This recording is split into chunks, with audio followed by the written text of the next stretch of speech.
The Purge and the dumbest bill in America. This is Mark Fisher with Mark and the Millennials. And the Millennial joining me today, of course, is Christopher Hopkins, who's on the other side of the camera right there. And we have two guests today, and that is Delegate Matt Morgan and Delegate Brian Chisholm. Welcome, guys. Hey, thank you for having us. I'm glad you guys are here. This is going to be fun. It's going to be a lot of fun. And it's going to be fun because we're talking about the party purge, calling the podcast The Purge because of the purge in the Republican Party of Liz Cheney. And Bloomberg News has this article. It says, Liz Cheney says she's fighting for the Republican Party's soul. Yeah. So I'm just going to read a little bit of this. It says, Representative Liz Cheney and former President Donald Trump's role in her ouster was dangerous and that she'll do all she can to prevent a second Trump term in what she called a battle for the soul of the Republican Party. And you can only imagine what they say after that. Basically, it's trashing Donald Trump. Bloomberg is, because obviously Michael Bloomberg was going to run against Donald Trump and didn't succeed. So naturally, all of his papers are anti-Trump and anti-Republican for that matter, because Michael Bloomberg is basically a globalist, which means he's a Democrat, or he's part of the establishment. So this podcast, we're going to talk about this purge of Liz Cheney and basically of other establishment Republicans. We've kind of talked about this before on the podcast, but this particular podcast is important because we have a lot of these individuals coming back and talking on MSNBC and CNN and NBC and ABC and CBS, like Michael Steele. And why are they talking about these things? Because they basically want to blow up the Republican Party because they're saying the Republican Party is in trouble. Before we go to some of these clips we're going to play and talk about, I just want to welcome these two guys, Matt Morgan and Delegate Chisholm. These guys are great friends of mine. They're in the Maryland House of Delegates. And we're going to have a lot of fun with this because one of these individuals who wants to see the Republican Party blow up is none other than Michael Steele, who was former RNC head, as well as former Lieutenant Governor of Maryland, and now talking head of MSNBC, where I'm sure he makes a ton of money. So before we go into this first series of clips, what do you guys think about this whole Liz Cheney purge thing, and where are we headed? I think typically what you'll find is whoever's the biggest cheerleaders for you will tell you the whole story. And whenever MSNBC, CNN, Bloomberg News are all cheerleading for you, then it's usually going to be a disaster for true conservative Republicans. And I think these are the people that want to push you out there and use you as almost a useful idiot just because you get addicted to being some sort of a CNN or MSNBC kind of celebrity. And that's all that you really need to know about the story typically. That's great, because you're right, because it is celebrity politics, right? There are so many people that run for office because eventually they want to write a book and make millions, or they want to be a commentator and make millions, or they want to be a podcast star and make millions. So what do you think, Matt? Well, she is the number 3 ranking person for the Republicans in the House. And I think it's absolutely just ridiculous that she used not only her position, but really her father's prominent position and the career that he had to leverage, military leaders, the right letter coming out against this president. I mean, she was actively campaigning for Joe Biden. And I don't know. I mean, what do you do with an employee that, lies to you, sabotages every a project that you hand them, and then you ask for forgiveness, and then they go and stab you in the back again? Absolutely. I don't think you need that type of person around in your organization. And, Kevin McCarthy probably absolutely did the right thing because I think his base demanded it. Part of the leadership is you serve at the pleasure of the members. And Liz Cheney is just not with the members. It seems like she's more on side with Nancy Pelosi and Steny Hoyer. But don't you guys see this as a battle? And I know you do, so this is kind of a trick question. But don't you see that this is a battle, not just at the Republican Party at the national level, but also at the Republican Party at the state and local level too? And that is between people who just want to be establishment types and be part of the country club, and then people that actually want to effect change and make the Republican Party the party of the working man and working woman, the blue collar party. I think there's some people that stand on principle and won't back down from that principle. And then there's people like Liz Cheney who want everybody to like them. And one of the things I've always told my son is, I can't give you the formula for success, but I can give you the formula for failure. And it's wanting everybody to like you. And that's what the likes of Liz Cheney and Michael Steele, they want to play this, oh, we're not really like those guys. You guys should like us. And then it inevitably leads to failure. And we've seen it time and time again. This has been tried for decades. And it's the same card of I'm going to go out and attack the people on my own side. I would rather she just be honest and say, look, I'm going to be a Democrat now. And at least we know where she stands. And isn't it also true that with Liz Cheney, I mean, her family has made millions of dollars as a result of their connections to government. And I have a problem with that as a Republican when I see other Republicans doing that. And I have a problem with that as a Republican when I see Democrats doing that. And to me, the party purge that, of course, MSNBC is talking about, MSNBC is saying, well, the party purge is about, Donald Trump. I don't think it's really about Donald Trump. I actually think it's about getting rid of people that use government to get rich. That's what I see. What do you think? I think the Liberty Tree needs to be watered from time to time again with the blood of people not doing the right thing for their party. Yeah, I mean, they're enriching themselves. They're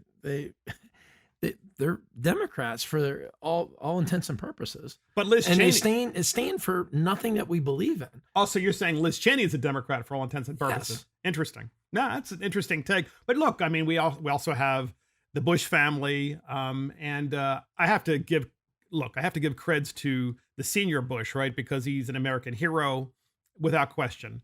And he did not get into government for money because he already came from money. But I do have to agree that the successive generations do seem to leverage their government contacts to be able to get big contracts and be able to get, other kinds of advantages that the average person couldn't get. And that's why, by the way, that's one of the reasons why I ran. I know you guys did too, because we're tired of it. Capitalism. Because we're all part of the blue collar wing of the Republican Party without question. So get this, podcast listeners. Speaking of Liz Cheney, Joy Reid says the Republican toilet is full. The poop toilet is full, is what Joy Reid said of MSNBC. I mean, is this really a news show, MSNBC? Is this really a news network? I mean, because Joy Reid is one of their anchors, and she's talking about the Great Purge in the Republican Party. The Great Purge, one person, right? Liz Cheney. And obviously, Mitt Romney, and there were a few others too. It's just a handful of people, but they all are establishment Republicans. So Joy Reid's talking about the poop toilet is full of Trump Republicans. We're going to set this up, first of all, with Joy Reid talking about the Great Purge. And here it is. The Great Purge is on. Congresswoman Liz Cheney is on the verge of being booted from her House leadership position, and the GOP's heir apparent is openly campaigning to replace her. That will be Congresswoman Elise Stefanik, who represents a wealthy sconce in upstate New York, a Harvard degree-holding former moderate whose belated but total embrace of Trump has propelled her to the front of the line. Her only apparent qualification is her willingness to repeat the big lie over and over and over again, even after the Capitol siege on January 6th. And naturally, she was among the 139 House Republicans who tried to invalidate the results of a Democratic election. Now Stefanik says she supports the sham Republican audit of the vote in Maricopa County, Arizona, which is being conducted by a private firm that is literally called the Cyber Ninjas, with the help of a January 6th insurrectionist to boot. I mean, I feel like I'm listening to Pravda, the Soviet news agency, because they just say all the crazy stuff on MSNBC. First of all, it's hard to pull that apart, of course, but Joy Reid saying, well, in Arizona, you can't have a forensic audit of the election because we might find out what happened. We can't do that. Sorry for your luck, comrade. Exactly. We can't do that. And the Great Purge, I mean, now Liz Cheney is their best friend, of course. Naturally, if Liz Cheney ever ran for president, then naturally they would hate her. I mean, what do you think of this MSNBC thing? I mean, who watches this thing? I'm always amazed that every time you bring up anything about the 2020 election, how they become unhinged. If you even mention the word audit, which is basically just verifying that the votes that were cast were legitimate, they go nuts. They go crazy. It's almost as if you're asking if you can beat their oldest child or something. And it tells you something that they are, I think that they have serious questions in their own minds often. And so they'll try to make you look like a fool because you want to verify the votes and an audit. So to me, whenever they're trying to make fun of you, there's something to look at. And that's what the show has become, an echo chamber for crazy left-wing liberal progressives. So I'm not always concerned about what they're saying. I take more entertainment in it, but I think that they have become almost unhinged about the election of 2020. They really have. And then of course, then you have Michael Steele, who calls Trump a rhino because Trump is trying to. There's a battle in the Republican Party between Donald Trump, obviously, as we all know, and the establishment. And Karl Rove is part of the establishment. Karl Rove has all these money connections. And because if Karl Rove is in charge of a particular person's senatorial election or presidential election, he's going to be able to raise a lot of money because of all of his connections with the Bush administration and the Bush family. So Trump is trying to seize those connections. And so Michael Steele, of course, who's regularly on MSNBC as a contributor, a senior political correspondent or something like that they call him, which is kind of funny. We have a clip on him attacking Trump naturally, and here it is. The going after Karl Rove is hysterical because everyone in the party knows what Karl Rove has done. He's certainly not a rhino, just like Liz Cheney isn't a rhino, just like I'm not a rhino. The only rhino is Donald Trump. That's the crazy part. So Matt, the only rhino is Donald Trump, coming from Michael Steele. I mean, talk about an insult.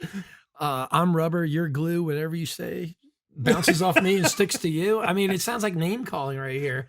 Michael Steele is one of the most self-serving individuals in politics that I can remember. The reason why he's such a commentator on these shows like Joy Reid and Bill Maher is because he gets on the show and really just goes after conservatives and Republicans. I went back and I was trying to... And they pay him a lot of money for that too, by the way. They pay him a lot of money. I was trying to look up and see if he's ever maybe taken it to Black Lives Matter or anything on any organization that's on the left side of it. And I can't find a single time where he was willing to speak out for that. But he comes on there, trashes Republicans. They like to use this theory that we're in a big tent. And Lyndon Johnson once had a quote, it's better to have people in your tent pissing out than someone outside your tent pissing in. I would probably agree with that. Yes. Right. But what do you... Doesn't sound like any fun if someone's pissing in your tent while you're in it. What do you do about the person pissing on other people in the tent? Well, and that's really where Michael Steele is right now. Some of his comments on Joy Reid's show are really beneath him. I'm shocked and disappointed by those comments. I can't believe I actually voted for this guy at one point. And he's the former head of the Republican National Committee, and his job, of course, was to grow the party. Now he's spending all of his time trying to destroy the party because he wants to be part of the establishment. And there's a long history with this guy, by the way, that goes way back, including during the Obama administration, which we'll talk about soon. Thoughts on this most recent clip?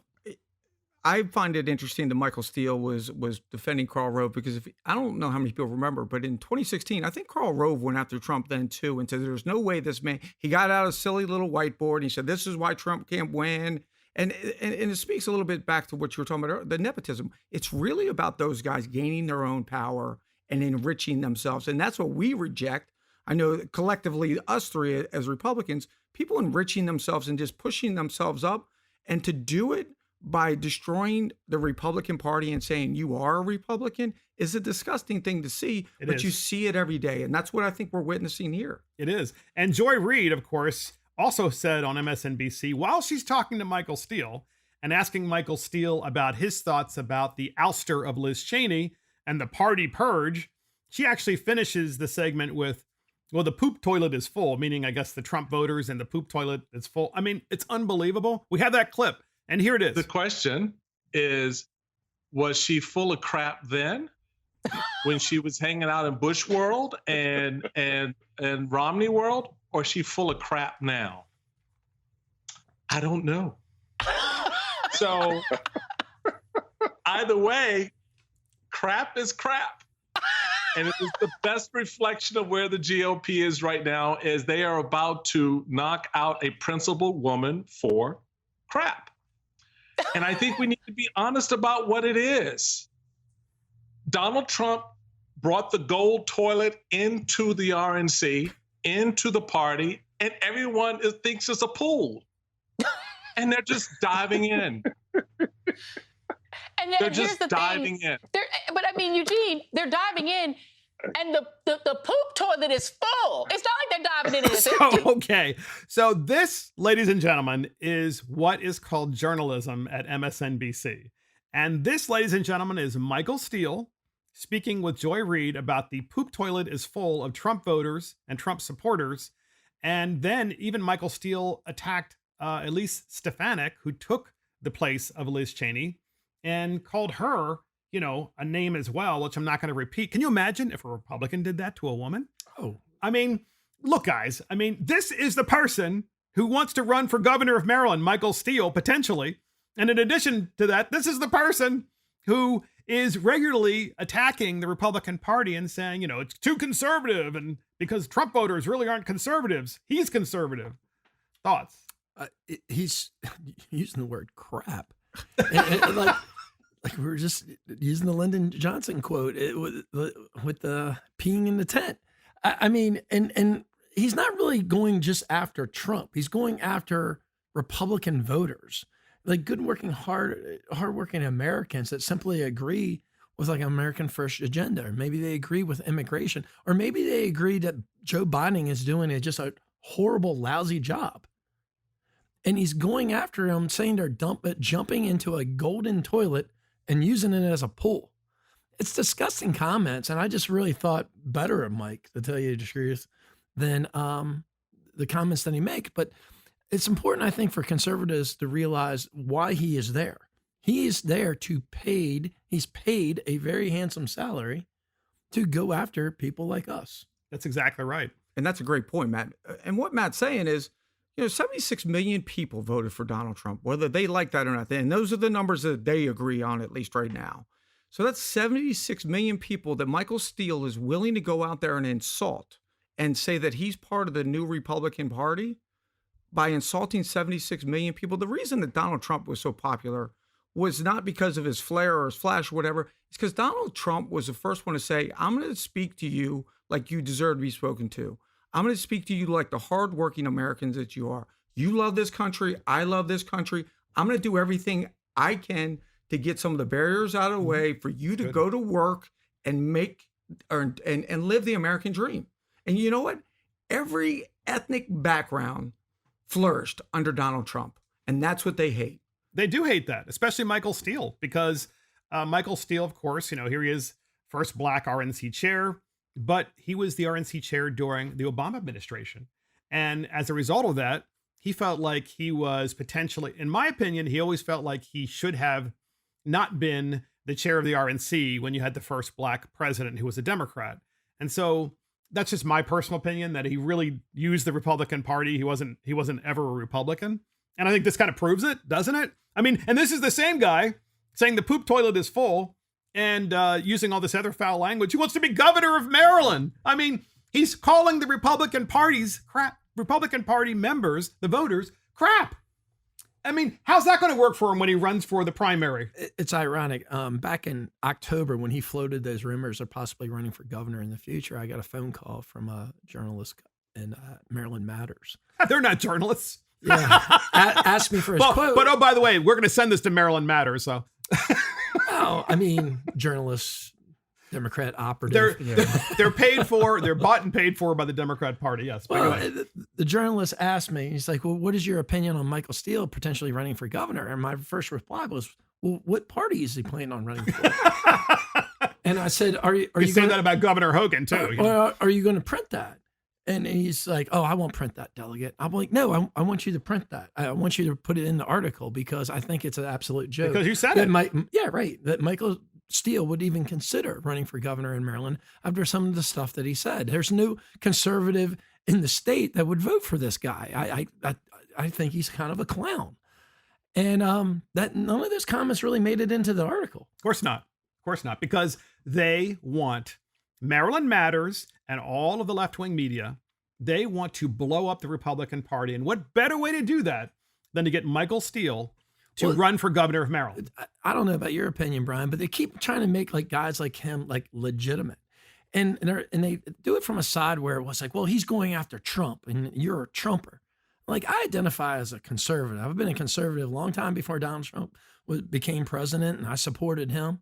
And Michael Steele just doesn't go after Trump. He went after Mike Kelly up there in Pennsylvania, a congressman up there, for his statements on Liz Cheney. He's going after Lauren Boebert for her stance on Second Amendment rights and carrying a firearm.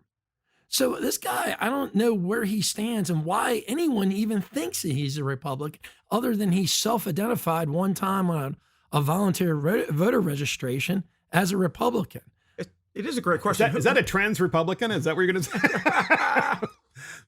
Who writes the strategy for these guys? Do you think MSNBC and CNN and Maryland Matters, they all get together and are like, how can we screw up somebody's campaign so bad? Yes. I got an idea. I do. And then they go to Michael Steele and he buys it. And then Karl Rove gets out his little whiteboard and says, you should run, where all of us, even moderate Republican says, please do not run, because it's a Democrat win if you win. I mean, if you run, because they're going to run somebody, if they can find somebody even further left of him, to run as a Democrat. And then here we are again. Exactly.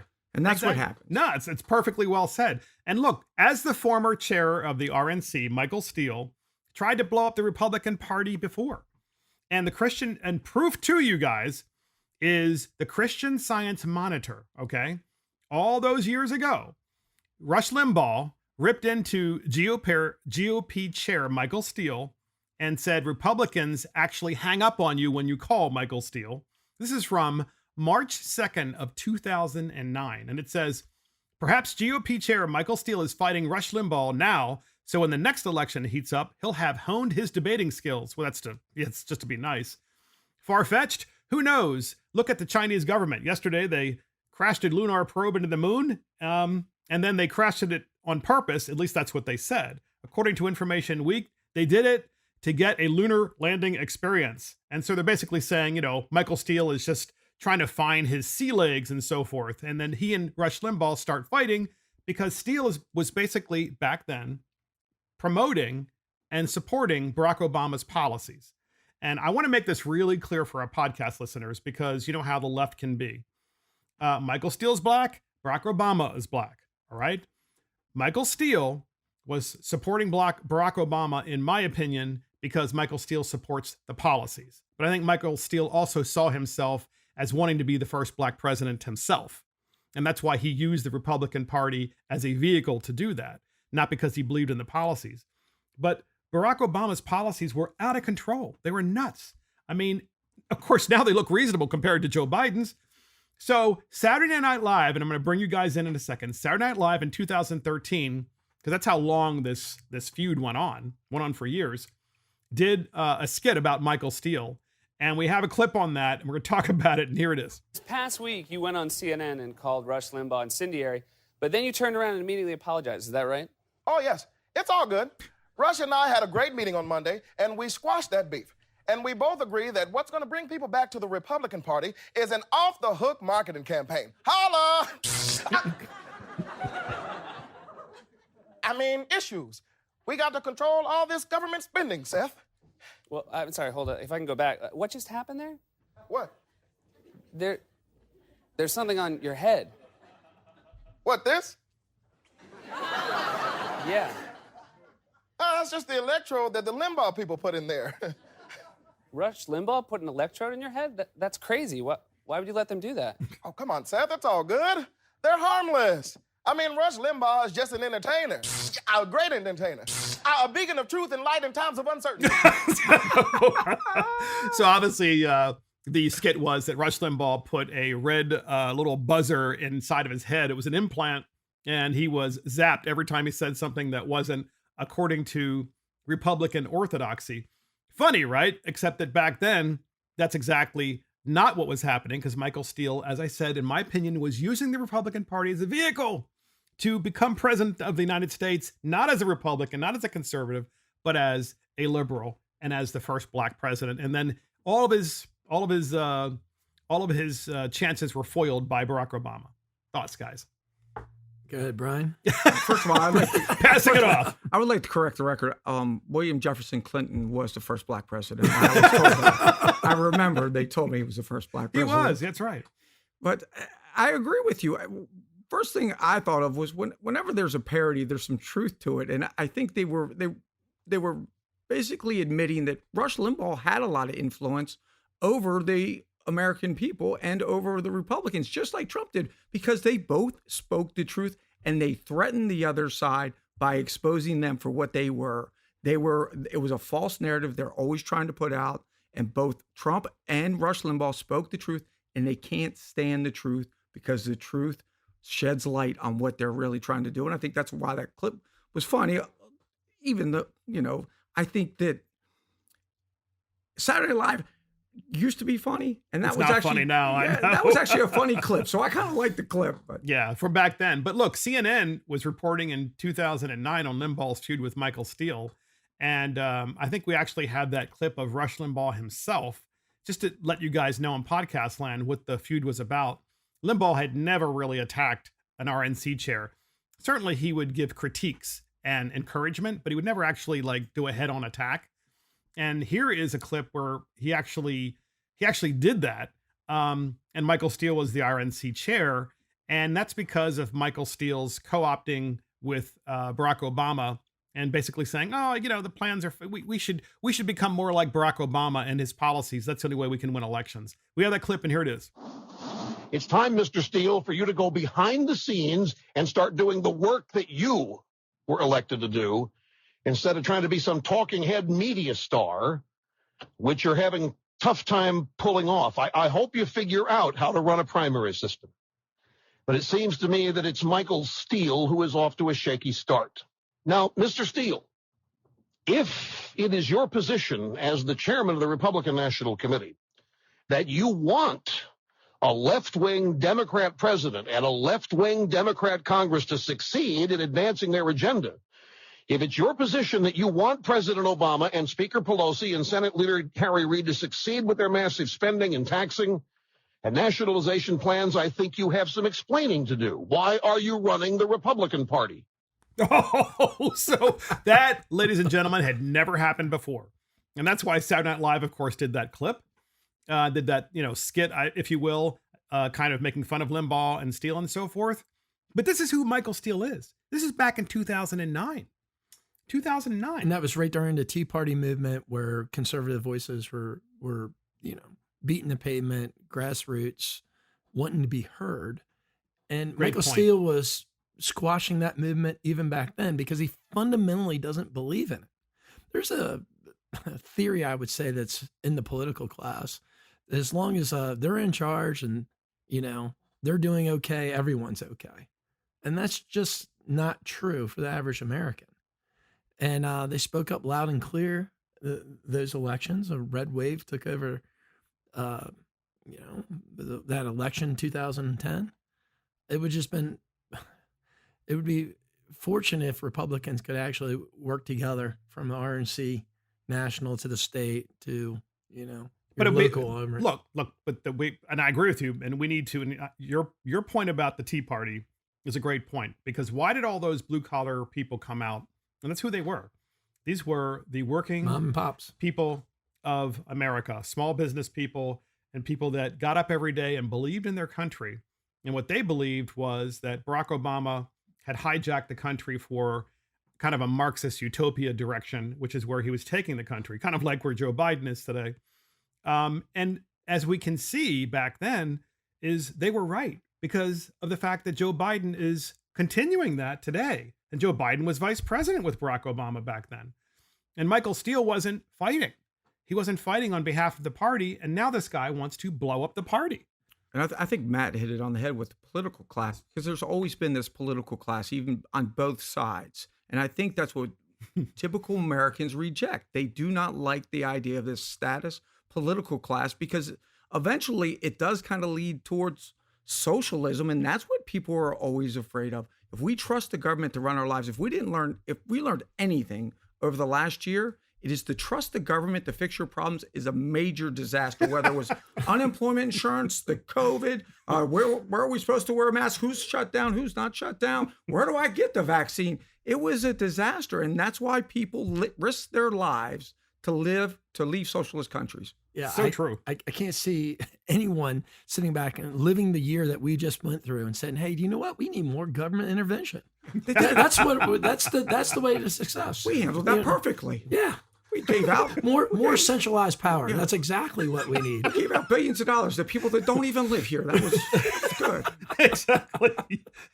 And so former RNC chair Michael Steele said voter ID is rigging elections. Voter ID is when you want to rig an election. That's the former chair of the Republican National Committee. So here's MSNBC. Listen to how Nicole Wallace of MSNBC, perhaps the dumbest anchor on television, introduces the segment with Steele on voter ID. It's a clip set up for the rest of the other actual clips. Here it is. The GOP's dirty effort at voter suppression is where we start this hour. Aaron Haynes, editor-at-large at the 19th, is here. Also joining us, my friend Michael Steele, former RNC chairman, and the aforementioned Mark Leibovich, chief national correspondent for the New York Times. Dirty setup. I mean, so get this. In Maryland Matters, this is a paper that is left-wing run and left-wing funded in the state of Maryland. Sometimes the Baltimore Sun will pick up stories from this, and so you will never find a Republican story in Maryland Matters. It just won't. You won't find a story that favors a Republican or favors policy that is more conservative in nature. So it says, Steele joins call to wrestle control of the Republican Party from extremists. And rather than reading the article, you can only imagine what the article says, because it just talks about the extremists, meaning anyone who voted for Donald Trump, anyone who believes in voter ID, anyone who believes in, not endless elections, that there's actually an election day and it ends at the evening of the election day, and you don't continue voting like 5 days later until you get the result that you want. So here is Michael Steele. And they're going to go to these two panelists because I know they can't wait to talk about these voting laws in Georgia. Here's Michael Steele's take on Georgia's voting laws. Here it is. You can start with the question to the party. So what the hell are you afraid of? If you put out good candidates, you put out a strong message, you have principles and policies that align with where America is. Why do you need to rig the system so you can win? And as we've already seen from the 2018 election, rigging the system doesn't get you the win. Voter ID is rigging. What do you think about that? I think it's safe to say that our rights to vote are precious and they are of great value. My bank account is of great value to me too. But I'll be daggum if they're going to let me come in there and cash a check without an ID. And the idea that anybody walks around the United States with an ID these days is ludicrous. And it's actually, once again, it's insulting to say that, well, the minorities or this group doesn't have an ID is absurd, because I have never met anybody that doesn't have an ID.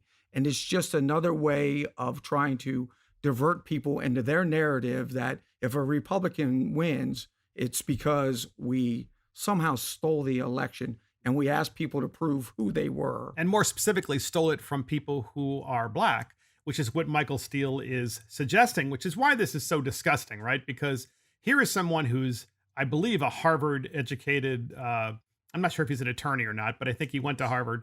And so he's not a dumb guy. He's a very smart guy. And he knows what he's saying is a lie.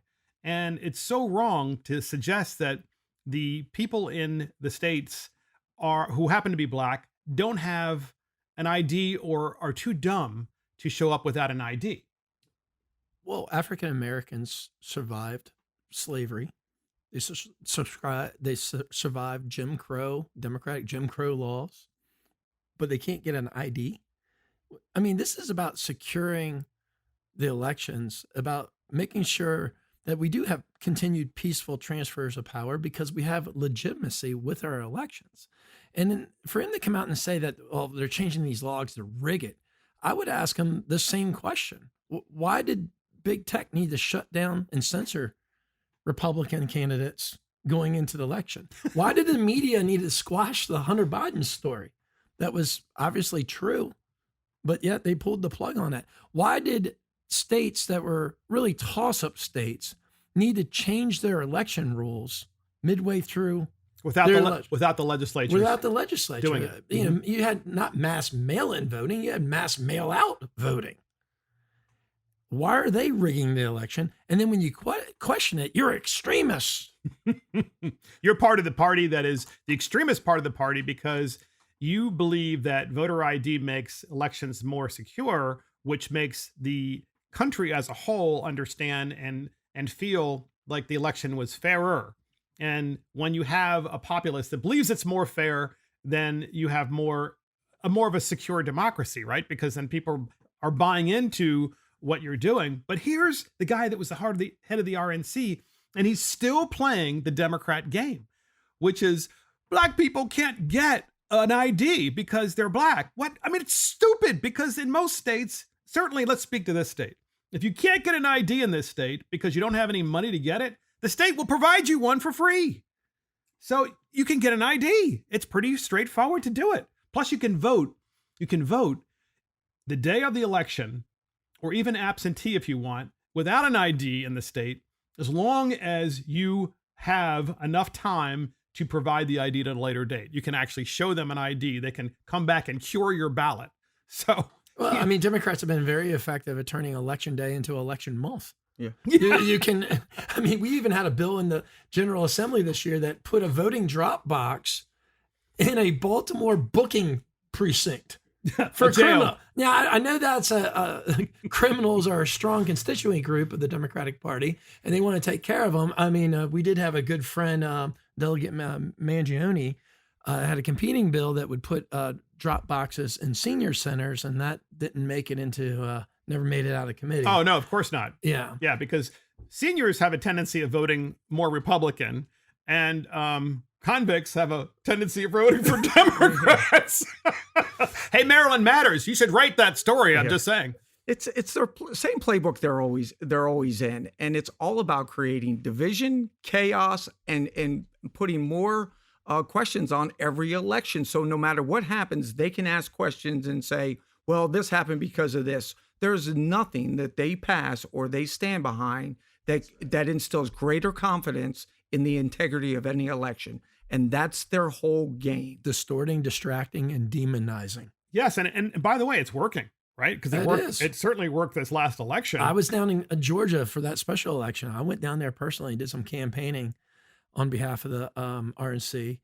And I just wanted to see what it was like myself. And it was really, really telling how Democrats label you and distort, demonize. I mean, I was asking questions about David Dupree or Kelly Loeffler, and they labeled them a bunch of racists, and they were white supremacists, and then they would respond by talking about marginal tax rates. Because it all stops legitimate debate. Yeah. They don't want to debate. They don't want to talk the facts. They just say, you're call you a supremacist or an extremist, that you have to shut up and we'll stop debating. Brian, isn't this also because more Black Americans are voting for the Republican Party? Absolutely. And it's increasing each election.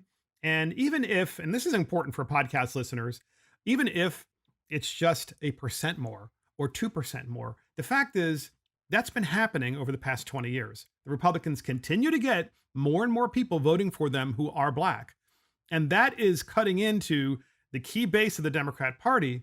Michael Steele knows it, and so do the Democrats. So they have to get this wedge in there. Well, that's part of its reaction, right? And I mean, the fact is, the Republican Party now is way more diverse, with more African Americans voting for it, more African Americans identifying as conservatives, more Latinos are identifying with the GOP than ever when Michael Steele was the head of the GOP. Well, certainly we have more diversity of thought. It goes back to the political class. Where does the political class get their power from? They get their power from these government programs that leave people generationally poor and poverty-stricken forever. And when we have a flourishing economy, and that's what happened under Donald Trump, whether anybody wants to believe it or not, and all of a sudden everybody was walking up the economic ladder, and that scared them because they were like, no, you can't do it on your own. We all believe in a flourishing populace of people starting to really be I guess. Oh, you're absolutely correct. I mean, their policies have proven to have people live slightly better in poverty, more comfortable in poverty, but not really getting anyone out of poverty. The Republican Party gains nothing by you being in poverty. I promise you. The only people that ever gain anything are the people gaining their own power by inventing new programs year after year after year that never work. Case in point, I just saw a meme, and we posted on Mark and the Millennials online. And it's a meme of this lady who's got a mask on outside while she's pumping gas in her car. But the gas pump that she's pumping and using has that big yellow plastic bag out of it, which says out of order, but she's still trying to use it anyway. And then on the back of her car, it says Build Back Better, which is with the Biden-Harris. Well, Joe Biden said he was going to get rid of fossil fuels, and he managed to do that. I didn't know he would do it over a weekend. So here's Michael Steele's threat to the Republicans in his state of Maryland. We have that clip, and here it is. And the truth of the matter is, if I'm, in one of those states, I'm looking at those Republicans I elect to the state legislature when the next round of voting comes, because those are the individuals the Black community should know do not want them to vote, and have made it very clear they do not value that vote. So when those Republicans stand up and come to you next year talking about how, y'all go to church on Sunday, y'all must be conservative, and, Black unemployment is the lowest it's ever been under Republicans, remember who gave you access to the ballot box and who tried to take it away from you. Yes, so Michael Steele, I hate to tell you this, Michael, but the Democrat Party was the party of slavery and is the party of Jim Crow, and the Democrat Party is now the party that doesn't believe in voter ID because they say it's part of Jim Crow. No, actually it's not. Voter ID is part of making sure actual elections are secure. But he's got the whole thing backwards. I mean, I thought the majority by percentage, more Democrats voted against the Civil Rights Act. They did. Than the other way around. And this is somebody who went to Harvard. Well, Harvard's not what it used to be. Yeah, well, so is CNN. CNN and MSNBC is not what they used to be either. I think he went to Hopkins and Villanova. Yeah, that's right. He did. But that's Michael. Go ahead. What was with the Southern accent? That always bothers me. But when they're describing any Republican, all of a sudden we're just a bunch of white rednecks. Yeah. I mean, did you hear that in his voice? Well, he also threatened you. He said that if you're in a state legislature, remember this guy wants to run for governor of Maryland. If you're in a state legislature and you want voter ID, then you are an extremist and you're trying to rig elections against Black people, and therefore he's going to make sure that you get unelected. This is their idea now. This is their idea, that theirs, as in the Democrat Party. It's not uniform across the Black community, but it's the far left progressives who want to basically get rid of the Republican Party and blow it up. This is what I'm saying. This is a battle, and we have to win this battle. The people like Michael Steele, they need to go. Well, it is the soft bigotry of low expectations, because who does he automatically assume doesn't have IDs? Yeah, Nobody said that. He just automatically assumes it's going to be in the Black churches where they don't have ID. How do you only make that conclusion by assuming that these people don't have IDs, that they're too dumb to have IDs. That is the soft bigotry of low expectation, and it's unbelievable. It's a disgusting trait to have, in my opinion, especially when we see so many people that are beginning to flourish and people that become self-dependent and starting to live the American dream. They can't stand that because it starts to chip away at the political class and their power. It's so true. I just don't see this on the ground, though. We're the media, people at MSNBC are telling us we're having a civil war among Republicans. I'm like, really? There's a couple goofballs that are paid to say this. Very self-serving, disingenuous. Like Michael Steele. Michael Steele. Now, I can't think of somebody more self-serving. I said that. and then they're trying to drive a false narrative to benefit the left politically. I mean, that's where they're at. So I just don't see this on the ground. I think the American public is smarter than this. They are. So here's Michael Steele calling Donald Trump, of all things, a rhino. We have that clip, and here it is. The going after Karl Rove is hysterical because everyone in the party knows what Karl Rove has done. He's certainly not a rhino, just like Liz Cheney isn't a rhino, just like I'm not a rhino. The only rhino is Donald Trump. That's the crazy part. That's right. So that's Michael Steele, right? Whose entire career has been about blowing up the conservative wing of the Republican Party.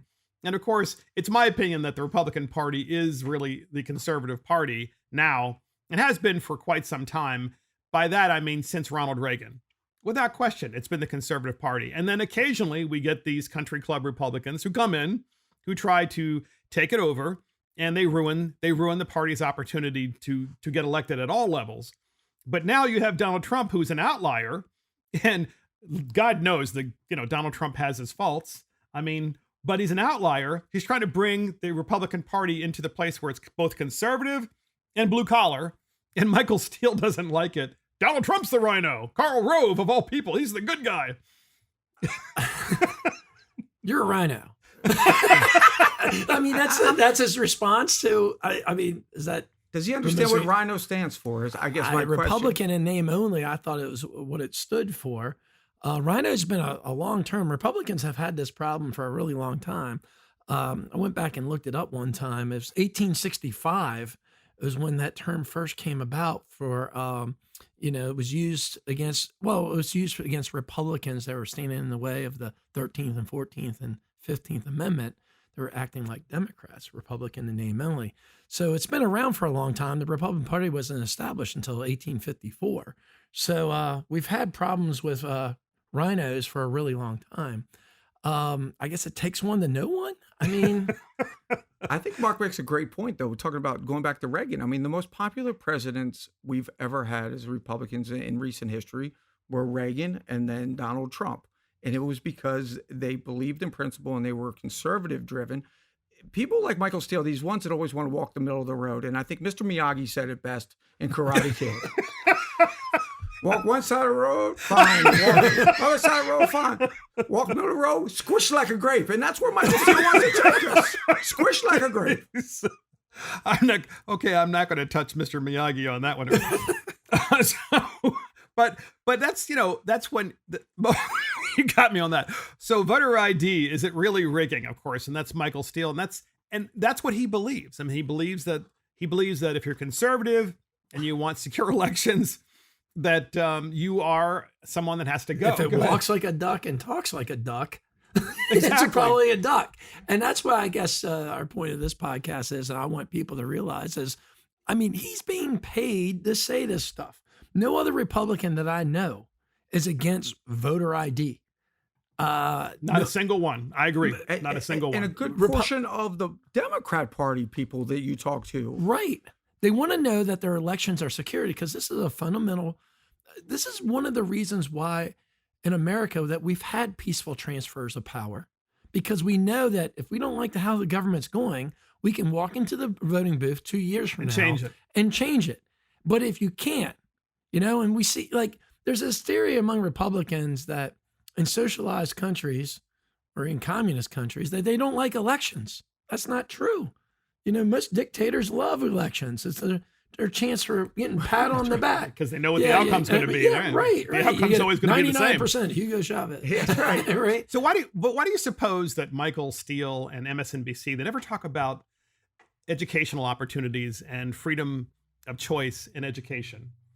Educational choice. I mean, they're so hyper focused on voter ID, but they never talk about maybe they're not pro-choice. The true conservative principle of being able to have money follow the student, and the student gets to go to any school that he wants to or she wants to. Michael Steele, here he is. He's a black guy, right? He's obviously lived a very privileged life because he went to Harvard, and he's on MSNBC. And he's always virtue signaling, but he never actually brings up the true policy issues that are going to make a big change in the black community that are truly conservative beliefs. And if anything, I'm sure he wants to purge those people too, because we, the conservatives in the Republican Party who want school choice, pose the biggest threat to the Democrat Party nationwide ever because of school choice.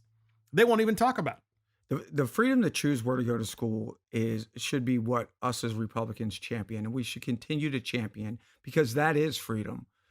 There was 580,000 people that died in the Civil War fighting for freedom. And all we're saying is we are automatically paying $15,000 to $18,000 per student in the state of Maryland for each student.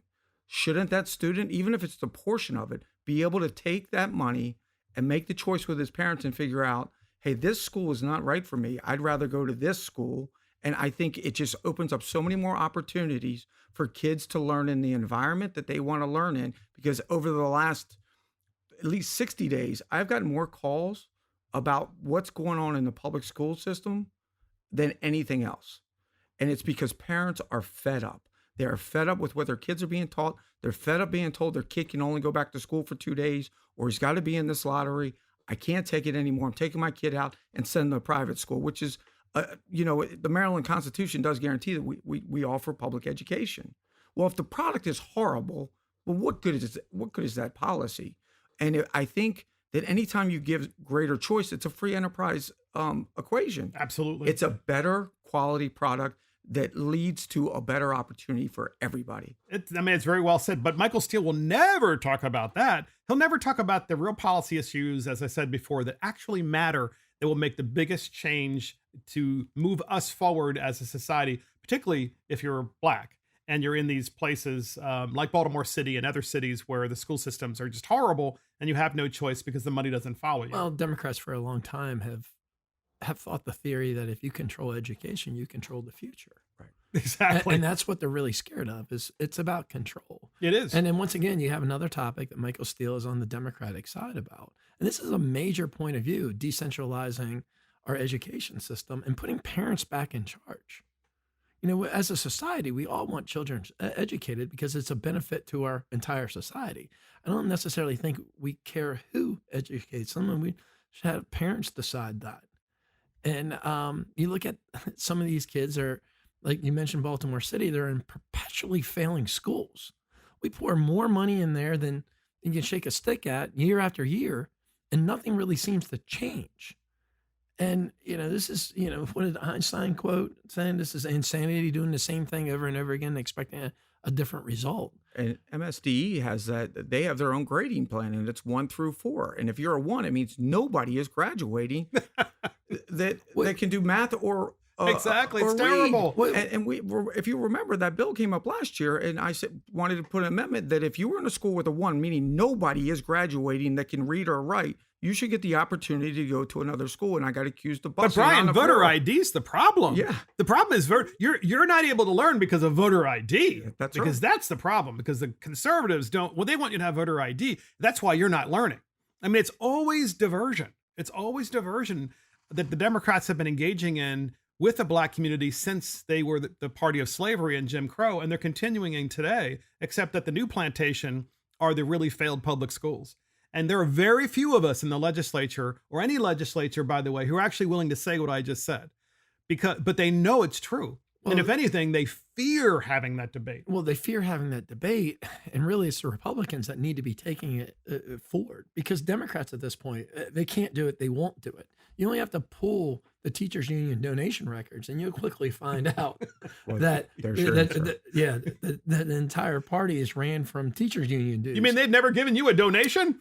Shocking. Never have given me a donation. Matter of fact, I want to say the last time I pulled those records, it is close to like $200,000 to Democratic candidates, and I think it was less than $1,500. That's statewide, right? Yeah. Well, last to year Republican they were candidates. the highest donator to all the lobbyists, and it was over $1 billion. It was in the Capitol or Maryland Matters that put it in there. Yeah, unbelievable. It's tons of money. It was for the Kerwin bill that we're experiencing in Maryland. It was supposed to revamp education, and you sit there and look at it, it's like, well, there's nothing earth-shattering in this bill.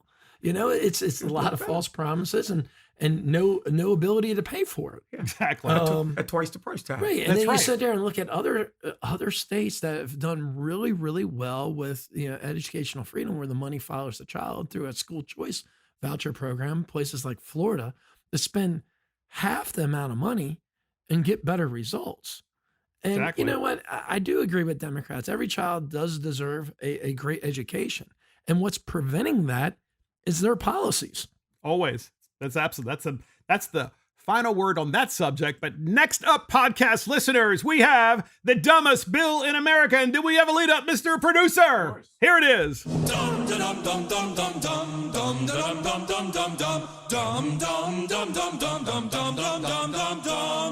it's the dumbest bill in America, and it is vaccine passports in California. That's right. You might need a vaccine passport to go into California, not just to go there, but actually to go to businesses. So here's what the Los Angeles Times says. California encourages venues to require vaccine passports. Just don't call them that. In other words, the Los Angeles Times is saying, require them, but don't call them that because people might get triggered and upset, which of course shows you how corrupt the Los Angeles Times is.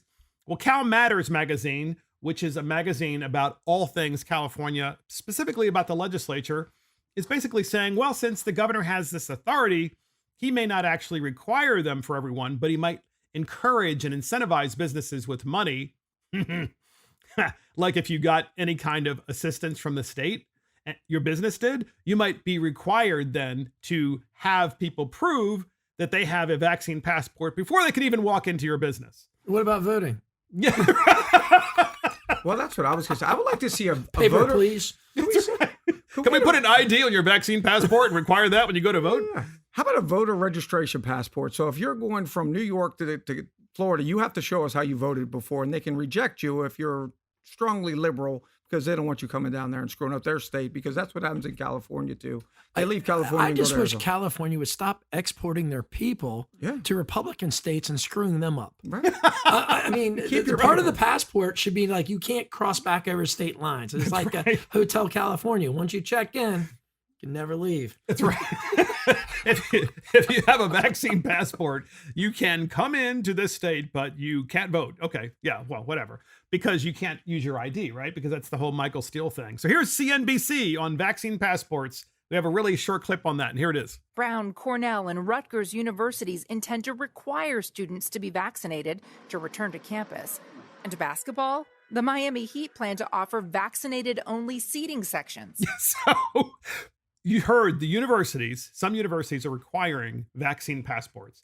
That is to say, proof that you have actually received your COVID vaccine. And so here's what's going to happen. As more and more universities require this, then you're going to have, California say, well, we want the businesses to require this. And I have a problem. Look, I have a problem with bills that say that if you have a business, you can't require someone to have a vaccine, as well as those bills that say you must require, right? It's your business. You should be able to do whatever you want to do. And then, right? And if you don't want to go to that business when you're shopping, then don't go. I mean, we were just, the three of us, by the way, podcast listeners, were just in a place next door. We're not going to say where. And it was a retail kind of environment, very small. And they're like, oh, by the way, you're supposed to wear a mask. And we weren't wearing masks. Well, that's their right. It's their right to require the masks because it's a private business. But the state has no business encouraging you or forcing you, I should say. They should not force your business to require masks. But now that they've given out so much money to these businesses, they can. These public universities are not private businesses. And I mean, it's interesting that here the left try to explain like how a business has the right to put up a sign, no shirt, no shoes, no service. I was just thinking that. Yeah. I mean, if the business owner wants you to wear a mask, then that's their rules and they're entitled to it. And I'm happy to follow it if I want to go to that business. Now I would probably. But California wants to require it. Now other businesses requiring it. We're having the same problem with our own university system and University of Maryland requiring it. And here's the problem that I have with it. So let's just say that you're not one of these anti-vaxxers. You're just waiting to see. Because we know that COVID doesn't really affect people in their younger 20s and younger age. They don't have the same health outcomes as somebody that's elderly. So what happens if you're like a junior going into your senior year? You already spent a ton of money at one of these universities and now they're requiring this. I don't know if that's necessarily right. I think that I don't think they have the power to be able to do that. We know students are really good at making fake IDs. I'm sure they can make fake passports too. That's what I was just thinking. Same thing. Might as well 2 for 1. 2 for 1. We'll give you a fake ID. You take this vaccine card and this fake ID, you can get anybody you want. What about the students that already have had COVID? I mean, there's a good portion of people that have already had COVID. They have the natural antibodies there. And you probably shouldn't get vaccinated until those antibodies are gone. And there's and they really don't know. I mean, then you have T cell structure and stuff like that. And the proof is that this is actually working because you don't have the reinfection rate. I mean, like if you could get reinfected with COVID, I mean, those numbers have been very, very low. And they're estimating maybe as many as 100 million people have had COVID or carrying COVID antibodies. So I don't know if forcing students and people into getting medical treatment that they don't really need is a necessarily smart thing, and who gave them the authority to be able to do that? Once again, if the vaccine is the gold standard and you believe so much in it, well, what do you care? If you've got the vaccine, then you've got this Superman shield around you and nobody's going to hurt you. So, well, it's like the mask issue. I always thought the mask was to protect other people. Well, if those people are vaccinated, then why are you still wearing a mask while you're vaccinated? Forcing people to be injected with something has a very evil and dark history. Yes, it does. In world history. And I think that people have a right to question, why are you so gung-ho on wanting to put this in me? Now, look, I believe in pharmaceutical companies, but I also fully understand there's a lot of people out there that don't want a foreign substance put in their body without knowing what it really is or what are their effects going to be 5 years from now. I mean, because I can see it with all these lawyers who advertise everything. Can you see it now? Did you get the Moderna vaccine 5 years ago? Are you suddenly going blurry when the microwave comes on? Do you light up? Do you wet yourself every time the phone rings? I mean, you never know. I mean, this is a lawyer's dream, and this is what it's going to lead to. I can guarantee you. I mean, I'm sure you agree that trial lawyers are the best people. Well, here's Governor DeSantis on vaccine passports, talking about somebody who's gotten it right. He was asked about this question. Are you going to require vaccine passports in Florida, or should they be required at all? We have the governor, and here he is. It's completely unacceptable for either the government or the private sector to impose upon you the requirement that you show proof of vaccine to just simply be able to participate in normal society. People have certain freedoms and individual liberties to make decisions for themselves. I also wonder, it's like, okay, you're going to do this, and then what, give all this information to some big corporation? You want the fox to guard the hen house? I mean, give me a break. That was pretty well said, right? Big corporations basically encouraging government and lobbying government officials to then do what? Then to force the vaccine upon everybody that the big corporation sells. I mean, talk about a vicious circle. I tell you what, DeSantis has got this right. He's been right on a lot of these issues. I mean, he's done a great job down in Florida. And that's one reason why I think Florida's gaining in population so much. Oh, yes, it is.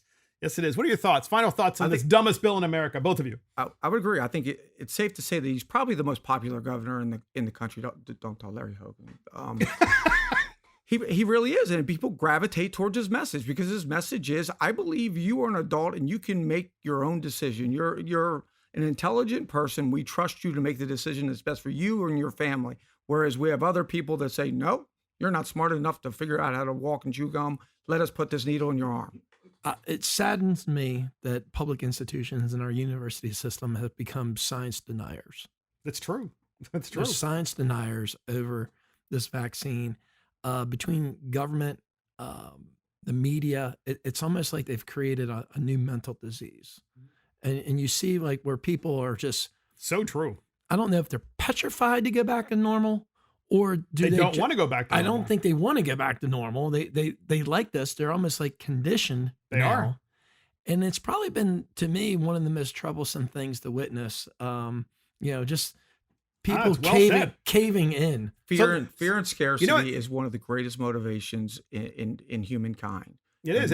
And they use it. And they use it to a T. They understand how to use it. And some people are so petrified. Like you said, they're afraid to do anything. They've used the virus as an excuse to get the predictable outcomes that they've wanted from mass mail-out voting to Absolutely. universal basic income, which is basically what we're doing now with unemployment. They're using it as an excuse to drive the agenda that they've always wanted. And Democrats, by the way, seem to be the ones who want these vaccine passports, right? To what I say to that is well, it's not good enough for you to have a vaccine passport. I mean, it's to just show it because it could probably be fake. So it should probably be laminated with your picture. And then Republicans, when they go to vote, they'll show their ID, which is usually their license, and Democrats can show their vaccine passport with their ID, and then everything works fine. And everybody's that should be a bill. Final points on this, guys, before we wrap up. I mean, the main difference between communism and socialism is the amount of force that you're willing to utilize to implement your agenda. And I'm just kind of wondering where we're going with I mean, this might sound good to some people right now, but it has terrible consequences in the future. And what's next on the horizon kind of scares me. I mean, I believe in limited government, meaning that, I should be in control of myself, my body. Whatever happened to that phrase, my choice, my body? I could have heard, That's why California is trying to do this through the businesses. They're trying to require these vaccine passports through the businesses. It's very clever and it's very sinister. Right? It's like, oh, business, we know you shut you down. Well, here's some money to keep you open so you don't go bankrupt. And oh, by the way, because we gave you the money, now you got to have the vaccine passports. Well, our own governor tried a little bit of that ploy too by saying, well, we're not going to let you go mask free until 70% of you have vaccinations, which was a way of saying, you guys still aren't free until enough people are vaccinated, which is a sinister way to go about things. And I think the theme of today is what we always believed and known. We believe in freedom. We believe in letting people make an intelligent choice for themselves. They believe they should be making all the decisions, and your life can't be run by you unless you let us tell you what to do. And it's sad, but there's a lot of people that buy into that because of fear. And that's the dumbest bill in America. And that's it from Mark and the Millennials. Thank you for joining Mark and the Millennials. This is Mark Fisher. Thank you to our guests, Brian Chisholm and Matt Morgan. They're both delegates in the Maryland House of Delegates. Thank you to our producer, Christopher Hopkins. Check us out on iTunes, Spotify, YouTube, Facebook, Twitter, Parler, Rumble, and our website. See you next time.